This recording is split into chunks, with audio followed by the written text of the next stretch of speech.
Daniel Pascot est professeur retraité du département dans lequel j'œuvre actuellement. Donc, un professeur qui a été pendant plusieurs années le directeur également du département, qui a fait beaucoup pour développer la sensibilité au libre des étudiants, des professeurs, des collègues et même de la haute administration. Et c'est l'ancien directeur fondateur également du Centre de recherche en architecture d'entreprise, qui n'existe plus maintenant, je crois, avec ton départ, Daniel, mais sache que nous avons maintenant créé le Centre de recherche en TI et affaires le 1er mai dernier au département. Donc, tu seras invité certainement à participer. Donc, aujourd'hui, il va nous parler de l'information éthique. Daniel, c'est avec plaisir que je t'invite à t'adresser à nous.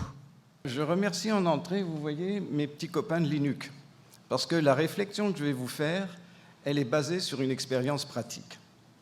Et sans cette expérience pratique, probablement, je n'aurais pas avancé autant. On prend tous conscience, et vous voyez, quand ça devient dans les cartoons ou les bandes dessinées d'un journal, qu'il y a un problème. Et ce problème est probablement ce qui nous pend au nez, qui est aussi important peut-être que le problème écologique. Tout à l'heure, notre vice-recteur nous a dit que l'université se voulait le champion du développement durable. Vous allez voir que je vais militer pour que ce soit le champion du respect de la vie privée. Ce n'est pas un problème nouveau. Informatique et liberté, dès qu'on a eu des ordinateurs, on s'est préoccupé de ça et on a fait toute une série de lois. Et en ce moment, en Europe, il y a une loi intéressante à étudier, c'est le Règlement général pour la protection des données, qui détermine que en tant qu'individu dans la société, on a un certain nombre de droits vis-à-vis des données qui sont créées à notre sujet. Un droit de rester informé, un droit de s'opposer à un usage des données, un droit de vérifier, un droit de... On a même pensé un peu Internet au droit de se différencier dans les autres endroits, parce que vous allez voir que c'est un problème... En fait, c'est le problème clé, cette chose-là. Et donc, d'un point de vue moral, on a défini qu'une entreprise ou une organisation, ça vaut pour les universités, qui a des données sur des citoyens européens, parce que la portée est européenne, mais elle inspire un peu dans le monde entier, que si vous avez des données, vous devez les savoir, vous devez les déclarer, vous devrez demander aux gens leur autorisation, leur consentement. Et cette loi est intéressante parce que si vous faillissez à ça, vous pouvez être très sévèrement puni avec 4% du chiffre d'affaires, ce qui est significatif. Et en plus, si, comme elles sont sensibles, vous devez les protéger. Et si vous avez un échec sur la protection, le patron de la boîte peut partir en prison. Maintenant, ça, c'est dans les racines, en quelque sorte, de informatique et liberté. Mais vous voyez qu'on a pensé un peu Internet. Mais ça, c'est très récent. Si je prends simplement ce petit livre, c'est juste pour nous dire... Dans son introduction, il nous dit « Et on n'a jamais voté sur ça ». La situation dans laquelle on est dans Internet aujourd'hui, elle s'est construite par des tas de gens, mais le politique a échappé cette chose-là. Et alors, le problème, c'est que, vous voyez, le RGPD a été pensé dans une situation locale. J'ai une entreprise, j'ai ses clients.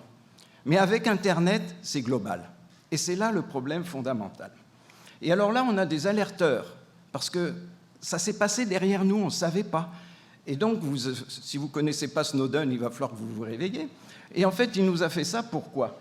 Il a dit parce que moi, mon métier, mon travail, mon employeur me demandait de faire des choses qui violaient la Constitution américaine.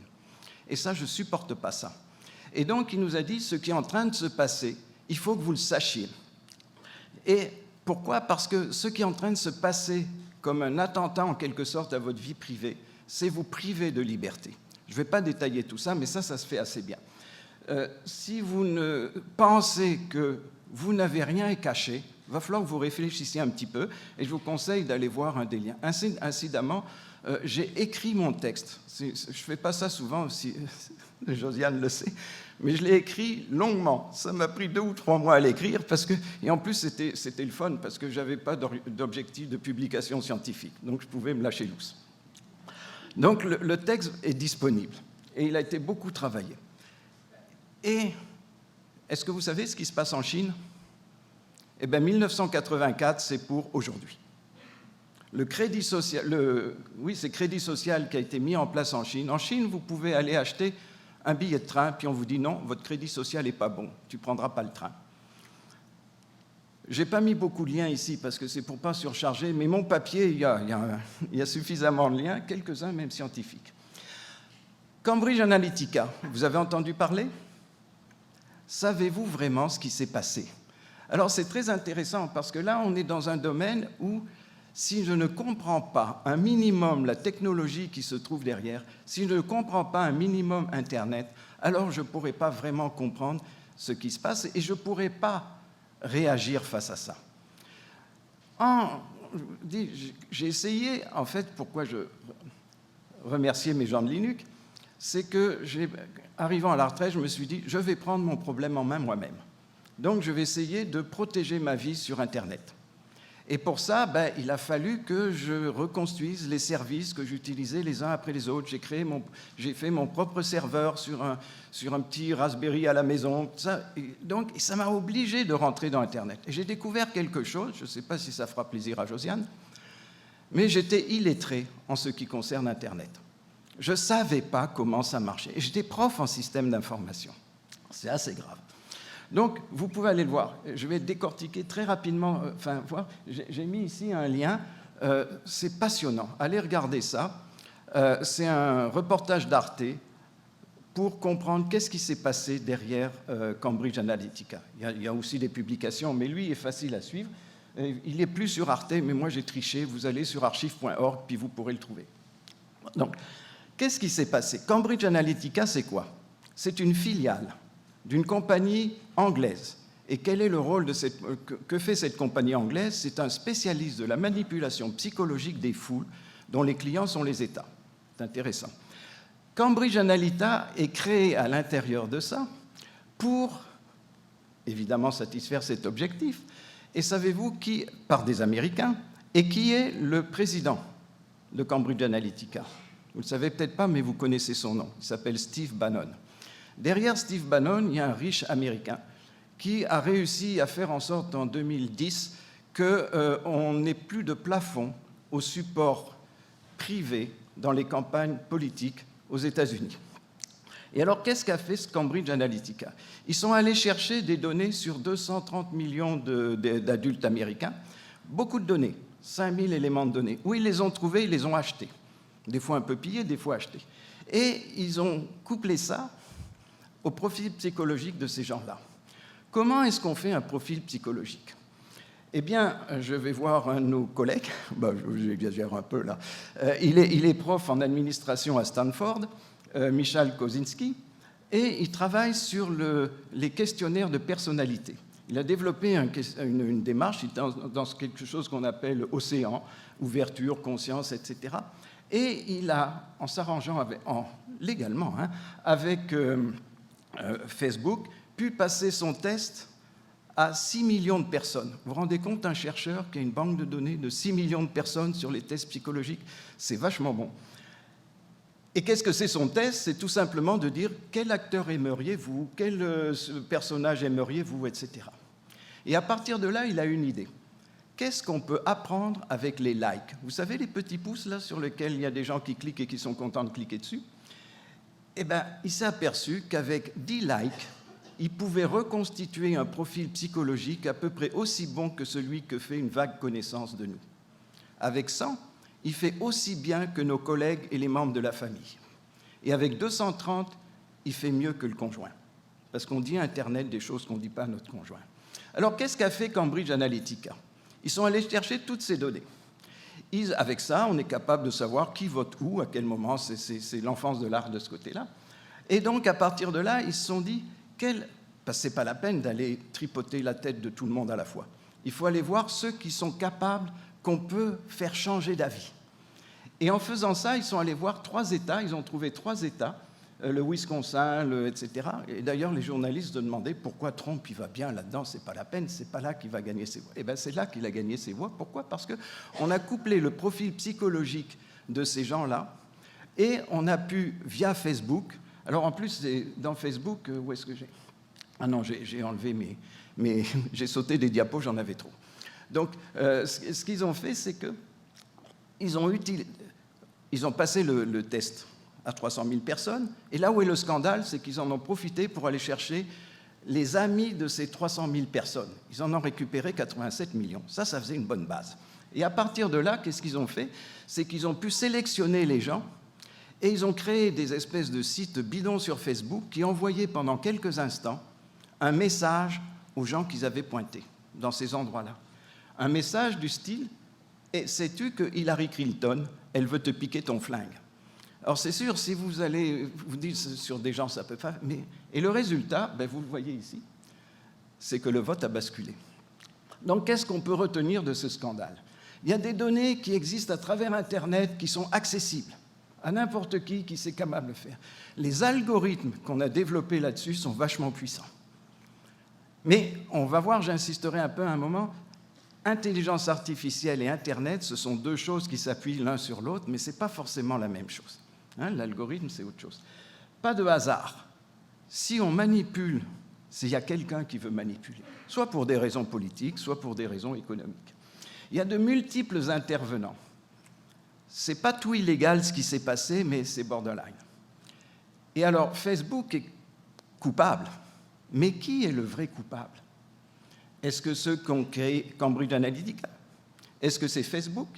Est-ce que les gens qui, innocemment, ont alimenté Facebook? Vous voyez, ce qui m'apparaissait à ce moment-là, c'est que progressivement, on est tous coupables et on est tous responsables. Alors ça m'a obligé à aller rentrer dans l'Internet. Et c'est là que je me suis aperçu que je ne savais pas trop ce que c'était. Alors si vous êtes un responsable quelque part, je vous conseille vraiment le livre de Stéphane Bossmeyer. Ça m'a considérablement aidé à comprendre qu'est-ce qui se passe derrière ça. Parce que j'étais illettré. On n'est pas analphabète. On sait à peu près un peu des choses. Mais comment pour de vrai ça marche? Quels sont les ressorts derrière? Alors je vais très cavalièrement vous parler un tout petit peu d'Internet. Pour comprendre Internet, c'est 3 couches. Il y a une couche des applications, celles qu'on connaît, qui sont dans nos ordinateurs, les programmes qu'on utilise, soit nous-mêmes, soit à travers des intermédiaires, le programme qui est chez Facebook, chez Twitter, ceux de l'université, etc. Et alors, Internet, qu'est-ce qu'il fait? C'est qu'il permet à n'importe quel ordinateur connecté sur le réseau Internet, qui est un réseau de réseaux, en fait, et ça c'est un peu plus difficile à comprendre, mais on n'a pas besoin tout de suite, qui est un réseau de réseaux, à n'importe quel de connecter avec n'importe lequel. Et alors on est tous égaux. Tous les ordinateurs qui sont connectés sur Internet sont égaux, en ce sens qu'ils peuvent émettre et recevoir des informations. Et il y a une infrastructure pour ça. Alors, qui finance ça? C'est nous. Il y a une infrastructure derrière ça, parce que pour que tout le monde communique, ça prend des méchants câbles, ça prend des centres d'échange de données, ça prend... Là aussi, il y a tout... C'est pas tellement abstrait, cette chose-là. Savez-vous que cet Internet, il génère autant de CO2 que le trafic aérien mondial? Donc, même d'un point de vue écologique, c'est vachement beau, Netflix, mais ça consomme. Donc, il y a tout ça derrière. Et alors là aussi, surprise pour moi, il n'y a pas de grand chef. C'est chacun, les gens sont autonomes. Et alors pourquoi ça arrive à marcher quand même? C'est parce qu'il y a une certaine transparence et tout le monde a intérêt à ce que ça fonctionne. Et au milieu, il y a une couche qui va relier cette infrastructure de façon à ce que n'importe quel ordinateur puisse passer par n'importe quel tuyau qui se trouve derrière ça. Et alors, pour pouvoir les trouver, il y a des problèmes d'adressage. Vous avez entendu parler d'adresse IP, vous avez entendu parler de nom de domaine, ulaval.ca, c'est un domaine. Moi, j'ai dû acheter pour pouvoir me libérer. Alors maintenant, j'ai pasco.ca. Je ne savais pas comment ça marchait, donc j'ai dû aller fouiller à l'intérieur de ça. Et là aussi, surprise, il n'y a pas de grand chef. Il y a une multitude d'organisations, une multitude de choses comme ça. Est-ce que ça a des conséquences politiques? Oui, c'est ça, parce que ulaval.ca ne veut pas se faire voler son nom. Ça refait son identité, donc on sent tout de suite qu'il y a des choses derrière. Donc je plongeais là-dedans. J'ai dit le like tout à l'heure. Est-ce que vous savez comment ça marche? Quand j'en parle, les gens ils ne savent pas trop. C'est très simple. Like, ce que vous voyez sur votre écran, ce n'est pas une image, c'est un programme. C'est un programme que celui qui a fabriqué la page web que vous recevez est allé chercher ses Facebook, et il s'est entendu avec Facebook sur des conditions économiques d'utilisation, parce qu'on ne fait pas ça gratuitement. Si on fait ça, c'est parce que, je veux dire, Facebook n'est pas très riche en ne faisant que nous donner des choses. Il a bien fallu qu'ils aient des clients. Et les clients, ce n'est pas nous. Donc si ce n'est pas nous, c'est quelqu'un d'autre. Et c'est quelqu'un d'autre, c'est quelqu'un qui va exploiter ces choses-là. Et alors, donc, quand le like arrive sur votre écran, qu'est-ce qu'il fait? Il s'active. Et quand il s'active, qu'est-ce qu'il fait? Il se connecte à Facebook et il lui dit tel ordinateur qui a telle empreinte, qui est sur tel machin, qui est tel jour, tel celui, il vient d'activer le like que tu t'étais entendu avant pour ça. Et comme ça, on capte énormément de données. Où se fait le captage? De programme à programme. C'est une utilisation d'une infrastructure commune qui existe déjà. Et alors, ça s'est beaucoup développé. Et on a commencé souvent par la publicité. La publicité amène de l'argent, et l'argent, c'est le nerf de la guerre. On le sait bien de ce côté-là. Quand quelqu'un a acheté un journal il y a 50 ans, on peut le faire encore aujourd'hui. Mais la plupart, il y a 50 ans, l'éditeur ne savait pas qui avait acheté le journal. Il est allé l'acheter au buraliste à côté. Et les gens ne savaient pas quel article il a lu, à qui il a passé cet article, avec qui il en a parlé. Aujourd'hui, on se connecte sur Internet. Et là, je me connecte sur Le Devoir. Et que je me connecte en étant abonné ou en étant non abonné, c'est pareil. J'ai le même pistage. Et dans mon Firefox, j'ai mis une petite extension Privacy Badger qui me dit à qui cause ton programme, ton ordinateur, quand tu vas sur la page du Devoir. Eh bien, il cause à du monde. Et je vois que j'ai 20 traceurs.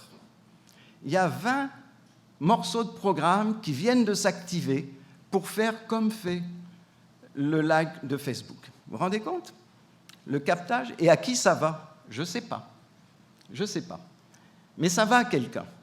Alors, ce mécanisme-là a permis ce que, je cite au moins un scientifique, Susanna Zuboff, en fait, à travers un bel article qui est passé dans le monde informatique, qui est au moins en français pour la plupart d'entre nous, c'est plus simple, même moi, et qui est encore disponible. J'ai vérifié hier.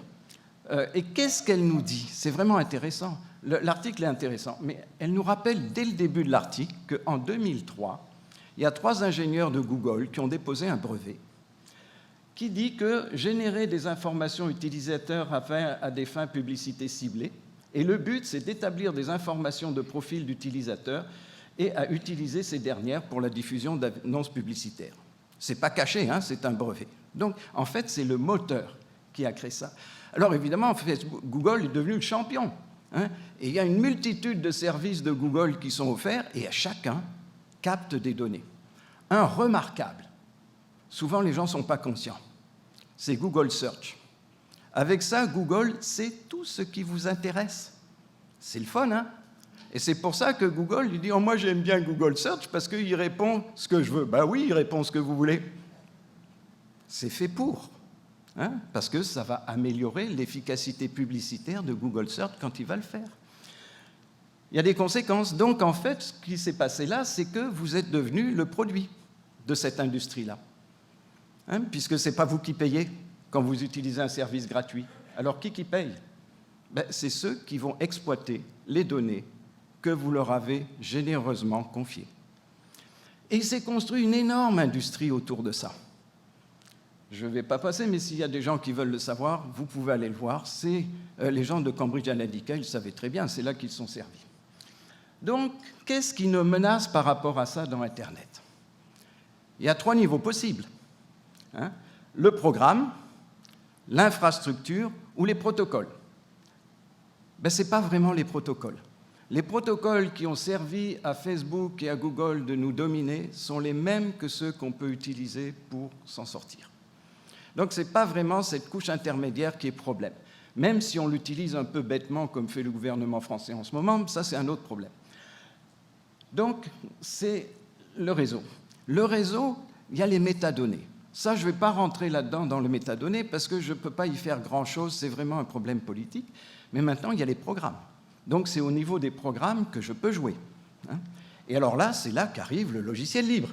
Et quand j'ai pris l'idée de l'année dernière de dire « je vais vous parler d'éthique », ben pour moi, c'était simple. On va faire du logiciel libre mur à mur. Eh ben non, vous allez voir que c'est plus compliqué que ça. Alors, il faut quand même, parce que ça va être un préalable, donc il faut quand même s'occuper de ces choses-là. Je remonte à Stallman, j'ai mis le livre sur la conférence que Stallman a fait pour la DTE l'année dernière. Comme ça, Pierre Cohen ne pourra pas me dire que tu ne nous cites pas. Donc, je fais ça. Et alors, c'est intéressant. Quand vous écoutez Stallman, il parle de bons et de mauvais logiciels. Bons et mauvais logiciels. C'est une approche éthique, ça. hein, à partir du moment où on parle de bon et de mauvais. Qu'est-ce que c'est un bon logiciel? C'est un logiciel qui ne m'espionne pas. Et pour que je sache qu'il ne m'espionne pas, il faut que je puisse avoir accès à son code source. D'où le logiciel libre. Et si je ne peux pas savoir ce que fait le logiciel parce qu'on me l'a caché, c'est un mauvais logiciel. C'est le logiciel non libre. Donc c'est là que se trouvent les choses. Et alors pourquoi c'est une dimension éthique? Et il y a d'ailleurs une double dimension éthique dans le logiciel libre. C'est que le contrôle de nos informations dans les communications, c'est la base, c'est la source de la liberté. Liberté de presse, liberté d'association, liberté, etc. Ils nous présentent ça comme l'arche de la liberté. C'est ça ce qui motive Stallman avec le logiciel libre et qui a motivé la plupart des militants du logiciel libre. Et il y a une autre dimension, la dimension bien commun. Parce que dans la licence du logiciel libre, il y a une clause qui dit si tu as fait quelque chose d'autre, il faut le redonner aux autres. Le bien commun, c'est ça, hein, c'est le passage. Mes parents m'ont légué quelque chose que je vais léguer à mes enfants. Si je ne peux pas le léguer, il faut que je le lègue à quelqu'un d'autre. C'est ça l'idée du bien commun, hein, c'est le passage de ce dont on a bénéficié aux autres. C'est une dimension purement éthique. Et alors là, je vous dis, faites attention. Souvent, les gens parlent de open source en disant c'est la même chose. Pas du tout. Les gens qui sont vraiment open source, ils n'ont pas la dimension éthique, ils la rejettent même. Je vous ai mis ici un lien d'une magnifique interview de Linus Torvalds, et vous comprendrez bien en l'écoutant que pour Linus Torvalds, qu'est-ce que c'est un bon programme? C'est un programme élégant qui ne bug pas. Et pourquoi il aime les licences libres? En fait, ce n'est pas la liberté qui l'intéresse, c'est juste le fait de pouvoir facilement partager son travail avec d'autres pour avoir un meilleur programme de JIC. C'est très différent d'un point de vue éthique. Au début, on ne s'en rend pas compte, mais vous pouvez vous en rendre compte. Les GAFAM, est-ce que ça utilise du logiciel open source? Oui, en quantité. Si on enlevait le logiciel open source des GAFAM, ils ferment leurs serveurs. Donc ça en utilise en quantité. Est-ce que les GAFAM sont éthiques du point de vue de nos deux dimensions derrière le logiciel libre? La réponse, c'est non, évidemment. Ce n'est pas forcément qu'ils sont méchants, mais c'est qu'ils ignorent cette chose-là. Donc si moi je fais mon poste de travail en logiciel libre, parfait, je peux me protéger. Et c'est possible. Moi, ça, c'est pas le mien là. Mais celui à la maison, il est complètement libre, à 2-3 bébelles près, parce qu'il y a des drivers, on ne peut pas faire autrement. Mais si maintenant, ce programme libre, je demande à quelqu'un de l'exécuter pour moi, parce que c'est plus pratique, parce que je ne suis pas capable, parce que c'est etc., alors, ah oui, une autre idée. Moi, je ne suis pas capable de lire le logiciel. Mais je sais que le logiciel a été défini par une communauté dans laquelle j'ai confiance. Ce tiers est très important. Je ne peux pas me débrouiller tout seul, j'ai besoin d'une communauté. Et autour d'un logiciel ou d'un assemblage de logiciels libres, ça marche, parce que je peux faire confiance à cette communauté. Donc ça veut dire, quand vous allez chercher un logiciel libre, allez le chercher au cœur de la communauté, pas dans un autre endroit qui va en profiter pour mettre des cochonneries dedans. Donc ça marche. Maintenant, si je ne l'utilise pas tout seul, ça ne marche plus, parce qu'il peut truquer. Et donc, pour un service informatique, on a réglé. On a dit, OK, mais ça, c'est quand même possible. Je peux définir une charte d'utilisation éthique d'un logiciel et demander au fournisseur de respecter la charte. Évidemment, pour ça, il faudra que je paye un peu, parce qu'à ce moment-là, il ne pourra plus revendre mes données. Donc, il va falloir que je paye, il va falloir que j'accepte un certain nombre de choses. Et il y a à travers le monde, par exemple, chez Framasoft, j'ai vu que Alexis Kaufman ne pouvait pas venir, c'est dommage, c'est le fondateur de Framasoft. Lui aussi nous a beaucoup inspirés. Sans eux, je pense qu'on n'aurait pas pu avancer comme on avance à l'heure actuelle. Framasoft, aujourd'hui, c'est 8 personnes. Ces 8 personnes qu'elles sont capables de faire en allant chercher des logiciels libres, elles sont capables de nous offrir, aller regarder la liste, à peu près tous les services gratuits que l'on veut. C'est quand même, ça veut dire que ce logiciel existe, de ce côté-là. Et donc, on peut faire ça. Et donc, on peut aller utiliser Mastodon avec... et là, ils sont entendus. Il y a une norme de communication ActivePub qui a été faite, et avec Faits divers qui permet de faire ensemble. Intéressant de regarder. PeerTube. PeerTube, ça fait la job de YouTube. ça fait la job de YouTube. Ce n'est pas un clone de YouTube. YouTube est centralisé, ce qui est d'ailleurs quelque chose qui est dangereux. La centralisation qu'a réussi les GAFAM, c'est très dangereux pour nous. On ne sait pas en plus dans quelles mains ça va tomber. Il y a des gens qui me disent « oh, ça ne peut pas ». Qui, en 1930, en France, pensait que les nazis allaient faire ce qu'ils ont fait? Est-ce qu'aujourd'hui, ça peut nous retomber sur la tête? Il y a des gens qui espèrent que non. Hein? Alors, qu'est-ce que fait YouTube? Ils utilisent l'image, le truc peer-to-peer. C'est-à-dire que vous créez un petit serveur dans lequel vous allez pouvoir stocker des vidéos et les gens vont pouvoir se connecter à travers l'Internet, justement. Mais maintenant, en mode peer-to-peer, ce qui fait que s'il y a 100 personnes qui vont en même temps, ces 100 personnes vont s'échanger des bouts du vidéo en déchargeant le serveur central. C'est une bien meilleure utilisation d'Internet que fait Facebook à l'heure actuelle. Et alors là aussi, c'est juste quelques personnes. Et ça a mis 3 ou 4 ans à le rendre opérationnel. Vous pouvez y aller aujourd'hui. Vous pouvez aller voir d'ailleurs un petit vidéo qui a été déposé dedans, qui interviewe des créateurs de l'attraction dans Internet qu'on a et qui commencent à regretter ce qu'ils ont fait. Et alors, donc, moi, je pouvais, grâce à mes copains de Linux, aller installer sur mon petit serveur Raspberry à la maison l'ensemble des services. Pourquoi aller sur Google Date ou quelque chose comme ça? Je peux l'installer en 2 minutes sur mon ordinateur. Évidemment, c'est juste une démonstration. Je ne veux pas dire que l'université peut faire tout ça tout de suite, immédiatement. Mais si moi, je peux le faire tout seul avec l'aide de 3 petits copains dans Linux, quand même, il faudrait regarder ce qui s'est passé là-dedans. Je parlais, Josiane, d'aquarelle. Vous pouvez aller sur mon site. C'est un wiki qui tourne soit sur mon Raspberry, soit sur un truc OVH, et vous verrez que la vitesse de réponse est étonnante. C'est la même que si je le mettais sur un des serveurs que j'ai à l'université. Et installer un wiki comme ça, c'est facile. Alors, pour préserver mon intimité et mon choix, je dois utiliser du logiciel libre, c'est un préalable. Je dois utiliser des services qui me respectent. Mais là, il y a un problème. Je mets mon courriel daniel@pasco.ca. Je vais sur un chaton pour pouvoir le faire parce que j'ai eu peur de mettre le courriel tout seul. C'est un peu plus difficile. Mais là, maintenant, OK, ça va. Et si on m'envoie un Gmail? Je suis foutu. Je suis foutu. Mon effort est cassé. Hein, parce que Gmail va... Est-ce que moi, j'ai accepté les conditions d'utilisation de Gmail? Non. Et voilà le problème. Et là, tout d'un coup, je découvre que, irrémédiablement, je suis lié à tous les autres. À partir du moment où je passe par Internet, je peux me lier. Et alors, on est tous responsables. Et arrive le problème éthique. Moi, je pensais que ça allait être simple quand j'ai proposé à Pierre de dire « je vais être traité ». Eh bien non.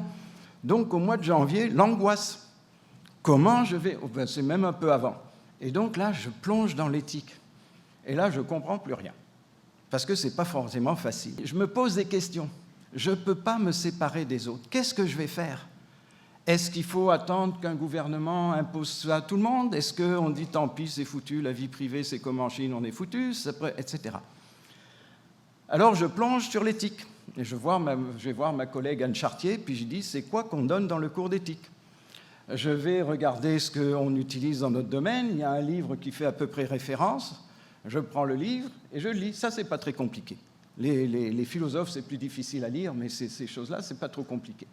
Et donc, je comprends effectivement que derrière ça, il y a une première notion de morale qui va définir qu'est-ce qui est bon et qu'est-ce qui est mauvais, c'est la morale. Et à partir de là, de dire, la déontologie, c'est quoi? C'est de pratiquer comme il faut la morale. Exactement comme nous, chercheurs à l'université, on a un code de déontologie auquel il faut répondre. Et donc, on nous dit, voici, un bon comportement moral vis-à-vis de tes enquêtés, c'est ça. Et donc, le comportement, on a mis une procédure, c'est la déontologie pour pouvoir faire ça. Maintenant, où arrive l'éthique? Et c'est là que je butais. C'est pourquoi on fait ça? Pourquoi quelque chose est moral? Pourquoi? Et alors, quand on commence à se poser ces questions, et quand je le fais, quelle est la validité de ma réponse? Est-ce qu'elle est absolue? Et là, il faut plonger dans les Kant, dans tous ces gens-là. Là, ça allait à peu près. Et alors, si je prends le livre, qu'est-ce que fait ce livre-là? Il fait à peu près ça. Hein. Il va dire que, eh bien, il existe une informatique. Voici ce que c'est l'informatique, ça va, on le savait. Maintenant, quelles sont les démarches philosophiques qui peuvent exister? On nous parle du relatisme spécifique, du relatisme culturel, etc. Hein, je ne veux pas rentrer là-dedans, mais juste pouvoir positionner ça. Et ensuite, ce qu'on fait, c'est qu'on prend chacune de ces approches philosophiques, en quelque sorte, et on les met en regard de cas pratiques, en disant, si vous avez cette approche-là, vous allez faire ça. Ça, c'est utile, ça m'a aidé pas mal à réagir. Mais alors, qu'est-ce qui ressort quand on va faire ça? On va dire qu'on est toujours dans la situation où un codeur fait face à des clients. Dans toutes ces réflexions-là, c'est ça ce qui se passe. Hein. Un codeur est face à des clients. Et qu'est-ce qu'on dit au codeur? On lui dit, il va falloir que tu produises un logiciel qui respecte vos clients en respectant en même temps, au mieux, les lois et la doxa existante. Hein? C'est à peu près ça ce qu'on trouve, ce qui est déjà utile de ce côté-là. Mais alors, les gens qui commencent à penser impact global, on voit qu'il y a un thème qui est en train d'apparaître, un concept, la responsabilité. Et quand je lisais la nouvelle mission de l'université, j'ai vu que la valeur numéro 1, c'était la responsabilité. Là, j'étais bien content de voir ça. Hein. Je vais voir la déclaration IA de Montréal. Je ne sais pas si vous l'avez lu. Donc moi, je l'ai lu. La première fois que j'ai lu un peu vite, une fois que j'avais lu le résumé. Mais ça nous donne toute une série de choses. C'est quoi qui est moral, en quelque sorte? Mais une fois que je me mets ça, puis que je me mets en face du problème que j'avais, je dis, ouais, so what? J'en ai beaucoup des choses qui sont là-dedans, mais pourquoi je vais utiliser? Alors, en allant les choses, on voit apparaître déjà un certain nombre de choses. Donc, on a une limite, hein, l'approche client, et nous, on la connaît bien, cette limite-là.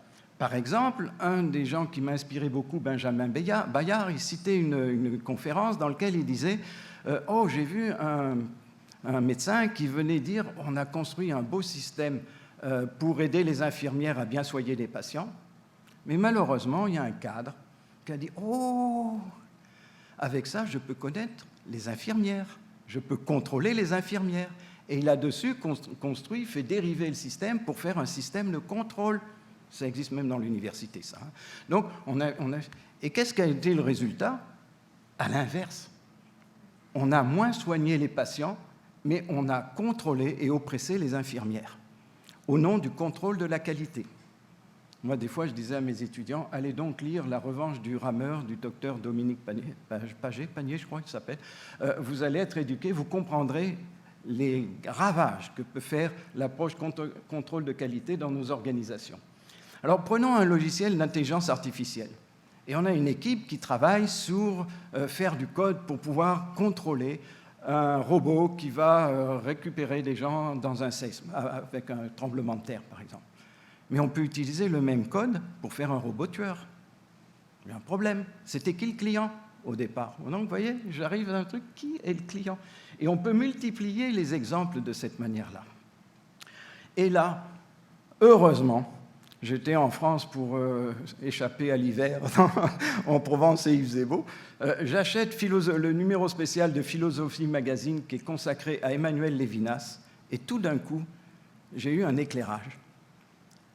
Ici, il construit en partie, non, c'est plus que ça, mais il explique sa philosophie, son éthique à partir d'une phrase de Dostoïevski dans Les Frères Karamazov. J'avais lu dans le temps, mais je ne m'en étais pas rendu compte. Chacun de nous est coupable devant tous, pour tout, et moi plus que tous les autres. C'est vraiment une position éthique fondamentale. Et là, j'ai cliqué. Je me dis, mais là, je suis dans un problème où on est tous responsables. Qu'est-ce que je dois faire? Et là, je suis conscient que les autres, je suis conscient des autres dont je partage l'existence. Je ne suis pas tout seul sur Internet. Je sais qu'il y a d'autres mondes.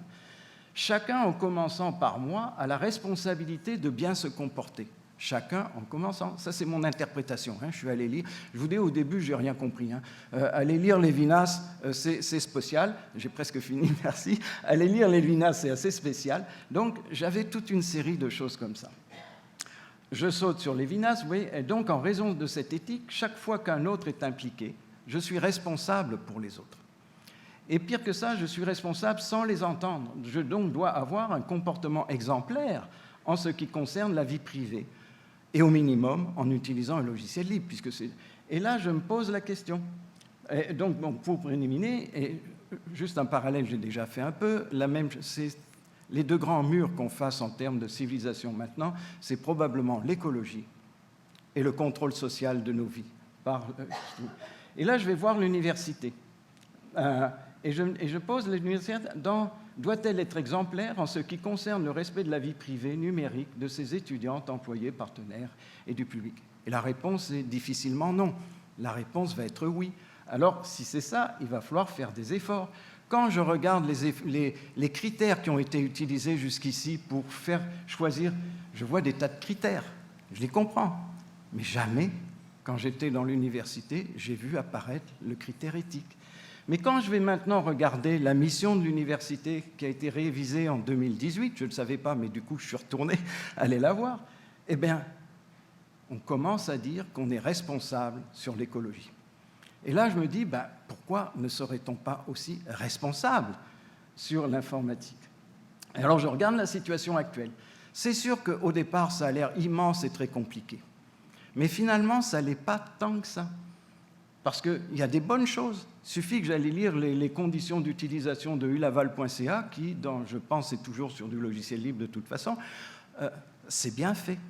Il y a une politique de sécurité de l'université. C'est bien fait. Il y a l'ENA, qui est un logiciel maison, comme s'il était libre. Donc, il y a beaucoup de choses qui sont faites comme ça. Alors, ce qui fait que la route semble pas possible. Eh bien, je pense qu'elle est quand même possible, parce qu'il y a de nombreux logiciels qui existent. Toutes les fautes n'ont pas la même conséquence, etc. Et il faut faire suivre d'un peu de pragmatisme. Une petite idée, au passage, importante, parce qu'on l'a eu à la DTE l'année dernière, de Roberto Di Cosmo, qui est un militant du logiciel libre de longue date. Je l'avais d'ailleurs invité dans mon premier cours Logiciel libre et société pour nous parler de ce qu'il faisait. Il vient de faire un projet magnifique, Software Heritage. Et je me dis que tous les logiciels qu'on utilise dans un endroit responsable éthiquement devraient être déposés dans Software Heritage pour une garantie d'ouverture, de loyauté et de pérennité. Et je vais conclure en disant un truc bizarre. Les gens savent qu'on a vécu une longue opposition Linux-Windows, Linux-Microsoft. Eh bien, c'est chose du passé. Je vais vous donner un petit exemple. Qwant, qui est le moteur de recherche que j'utilise parce qu'il est éthique, il nous respecte. C'est européen, vient de s'associer à Microsoft pour compléter son service informatique. Mais on peut le faire d'une manière éthique. Pourquoi? Parce que construire un moteur de recherche, ça demande d'aller chercher des dizaines de milliards de pages sur Internet. C'est gros quand même. Ça demande de l'indexer. Alors, ils ont leur propre serveur, etc. Mais à un moment donné, il manque de ressources. Donc, ils sont allés voir Microsoft, ils sont de plusieurs manières, mais d'une manière en disant « j'ai besoin de ressources ». Vous utilisez l'infrastructure de support qu'il me faut. Vous utilisez Kubernetes, vous utilisez des trucs comme ça, donc je peux transporter. Donc, je vais aller prendre de la ressource informatique chez vous. Mais attention, chez vous, il n'y aura jamais que des données publiques. Les données privées que j'aurai fabriquées avec mes utilisateurs, elles vont rester chez moi. Donc, on se trouve dans une situation où il faut réinventer. Et je vais conclure, en 30 secondes, dans la démarche que j'ai faite, j'étais un peu tout seul. Non, pas tout seul, j'avais besoin, et j'étais au besoin, j'ai dû comprendre la technologie qui était derrière. Et à un moment donné, j'ai dû faire un saut dans l'éthique. Ça n'a pas été très facile. Mais du coup, je me suis quand même un tout petit peu validé. Je suis allé voir Thomas de Coninck, et donc on s'est rencontrés une ou deux fois. Il m'a fortement encouragé. Il m'a dit, la piste de la responsabilité de Lévinas est probablement une bonne piste. Alors, c'est l'état de ma réflexion. Je veux dire, on est vraiment... Vous savez que Michel Serres est mort la semaine dernière, enfin dimanche, et Michel Serres militait pour enlever cette barrière entre le nord et le sud, l'est et l'ouest. Les scientifiques doivent parler aux philosophes. Et c'est probablement les philosophes qui vont nous aider à réinventer l'avenir dont on a besoin. Merci.